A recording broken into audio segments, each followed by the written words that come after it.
اگر آپ کو یاد ہو یہاں اسی پارلیمنٹ کی بلڈنگ میں ایک اجلاس ہوا تھا اور اس دن آپ بھی اس اجلاس میں موجود تھے جناب چیئرمین صاحب.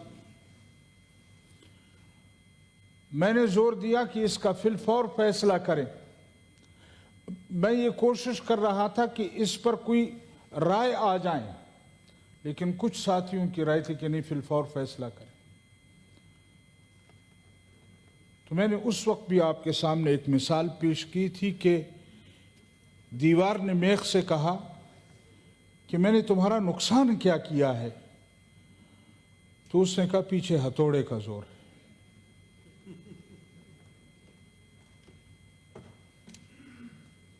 تو میں آج بھی وہی سوال کرنا چاہتا ہوں کہ کیا اس کے پیچھے بھی کسی ہتھوڑے کا زور ہے؟ کیا اس صوبے کو اسی طرح محروم رکھنا ہے؟ انتخابات میں جو کچھ عام انتخابات میں ہوا، جو کچھ آپ نے کیا، ہم نے تو نہ 2018 کے انتخابات کو، اس کے نتائج کو تسلیم کیا ہے، نہ ان انتخابات کے نتائج کو تسلیم کیا ہے، البتہ برداشت کیا ہے. لیکن کب تک برداشت کریں گے؟ کب تک برداشت کیا جائے گا ان حالات کو؟ کب تک ہمارے پارلیمنٹوں کو بیچا جائے گا، خریدا جائے گا؟ کب تک ہمارے ممبران کو بیچا اور خریدا جائے گا؟ کیا بلوچستان کی اسمبلی وہ 70 اور 80 ارب میں نہیں بکی؟ کیا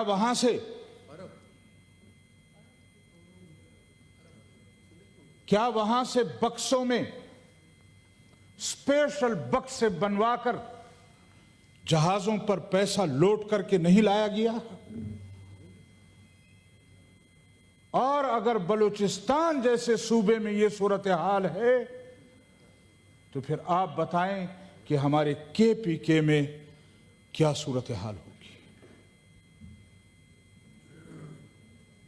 اس کے باوجود ہمیں کہتے ہیں آپ خاموش رہیں، آپ برداشت کریں. ہم برداشت کرنے کو تو کرتے آ رہے ہیں، لیکن یہ کہ ہم گلہ بھی نہ کریں،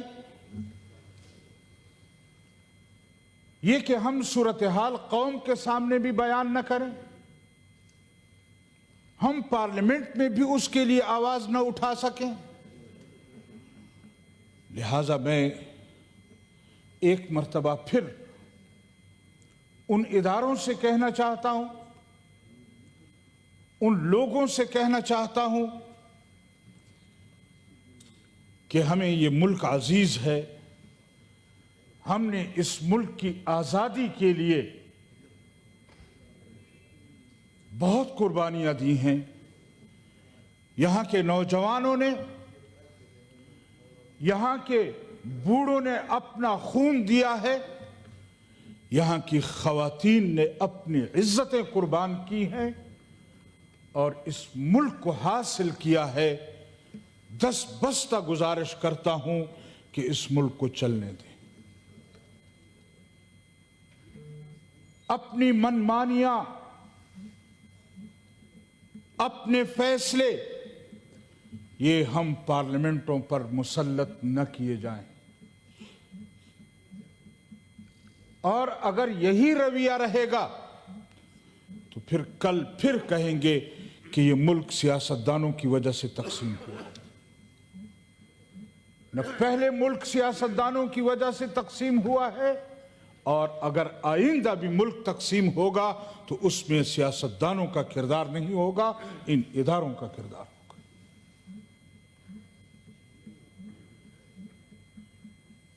مجھے بتایا جائے اس قوم کی آزادی میں، اس ملک کی آزادی میں स्टैब्लिशमेंट का किरदार क्या है,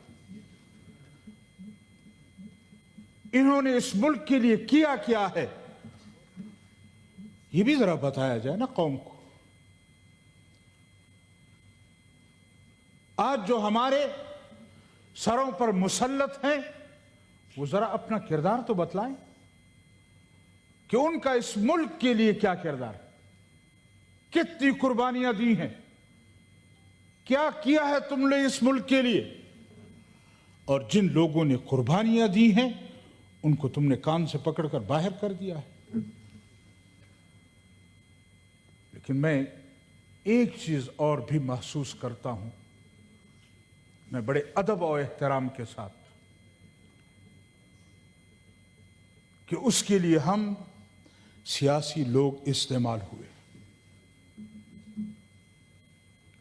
हमारी क़ियादत इस्तेमाल होती है, हमारे बड़े इस्तेमाल होते हैं।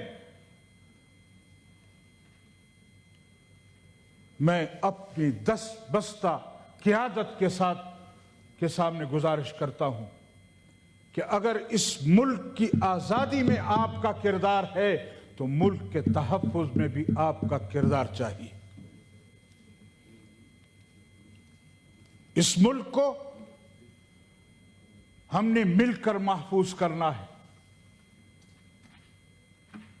अगर मुल्क की आज़ादी में एस्टेब्लिशमेंट का कोई किरदार नहीं है तो फिर मुल्क को बचाने और उसको महफूज करने में भी हमें उनकी ज़रूरत नहीं है। सियासतदानों को आगे आना चाहिए और अपने कानों को मजबूत करना चाहिए कि आपके कानों में जो भरा जाता है, जो कहा जाता है, वो हकीकत नहीं है, हकीकत वो है जो कौम कह रही है।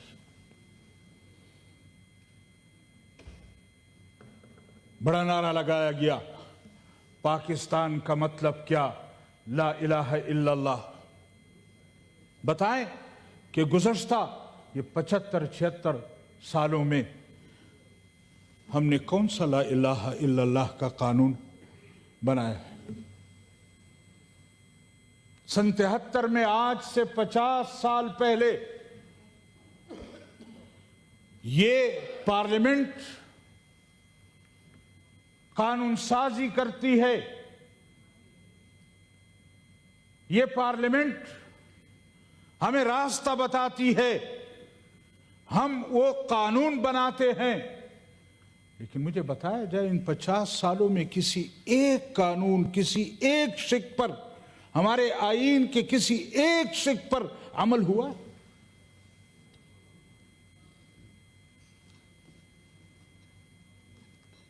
जब 50 साल तक आप पार्लियामेंट के मेंबरान को अपने हक के राजदही से महरूम रखेंगे तो फिर यहां मायूसी आएगी। अपनी मर्जी के मेंबरान को यहां लाया जा रहा, पार्लियामेंट को अपने मर्जी के लोगों से भरा जा रहा है, अपने मर्जी के फैसले मुसल्लत करना चाहते हैं। तो फिर वो लोग जो इस मुल्क के साथ, इस कौम के साथ मुखलिस हैं, जो इस मुल्क और कौम के लिए कुछ करना चाहते हैं, उनको मायूस किया जा रहा है। और अगर हम ने अपनी रविश न बदली, अपना तरीका न बदला और ये कौम उसी तरह महरूमी के दलदल में जाती रही, तो फिर इंतजार करें कि एक मर्तबा फिर मुसलमानों को दोलख्त किया जाएगा, मुसलमानों को तकसीम किया जाएगा। हम भले यहां पाकिस्तान से मोहब्बत का इजहार करें, हम भले यहां मुल्क की वहदानियत की कसमें खाते रहें, लेकिन अगर हमारा किरदार ये होगा तो उसका नतीजा ये निकलेगा कि ये मुल्क एक मर्तबा फिर तकसीम होगा।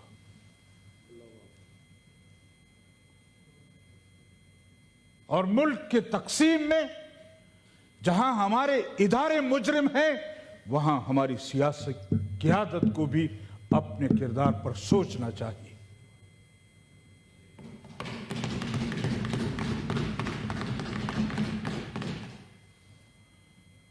हमें भी अपने गिरेबान में देखना चाहिए कि हमने किसके कहने पर हुकूमतें संभाली, हमने किसके कहने पर अपोजिशन की सीटें संभाली, हमने किसके कहने पर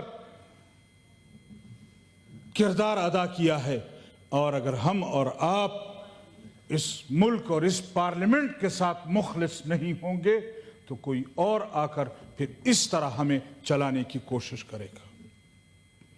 लिहाजा मैं अपनी सियासी क़यादत से दस्तबस्ता गुजारिश करूंगा, चाहे वो पाकिस्तान पीपल्स पार्टी हो, मुस्लिम लीग नून हो या कोई और पार्टी हो, उनकी क़यादत को अर्ज करना चाहूँगा कि ये इक़्तिदार और ये कुर्सियाँ आपको फिर भी मिल जाएंगी, लेकिन खुदारा इस मुल्क के मुस्तक़बिल का सोचिए।